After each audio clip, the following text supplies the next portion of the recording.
Assalamualaikum dan salam sejahtera. Dan salam Malaysia Madani. Saya Aaron Aikal. Dan saya Yi Fong. Kami wartawan anda pada hari ini. Baiklah, pada hari ini kami akan membawa anda semua untuk mengenali pakaian tradisional kaum Bisaya. Jom!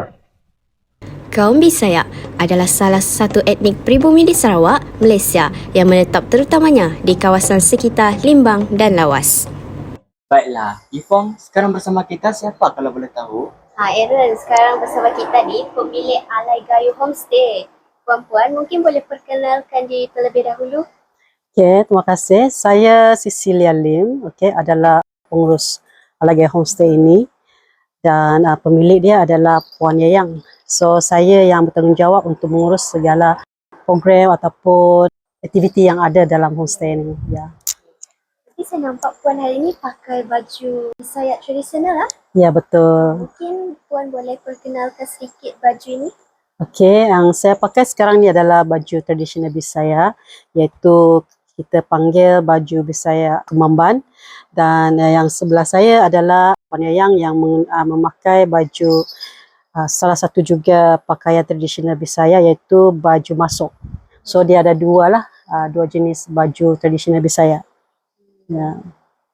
Jadi dari segi manik-manik ni mungkin boleh ceritakan sedikit. Okey, manik yang setiap pakaian saya ni dia actually manik yang di baju ni dia ikut kreativiti ataupun sukalah sendiri apa corak yang mereka nak. Dia tidak spesifik nak kena ada macam ni tapi dia memang bebas lah, kreativiti sendirilah nak pakai manik besar ke kecil ke, corak bunga ke dan sebagainya. Pakaian tradisional Bisaya bukan sekadar busana tetapi warisan. Disarungkan dengan penuh adat dan jati diri. Dihiasi aksesori tradisional seperti kungkung manas, kungkung kawat, pedapun dan kupu-kupu. Setiap satu diperbuat daripada gangsa, emas dan perak, berkualiti tinggi dan terasa berat, seperti nilai sejarah yang dibawanya.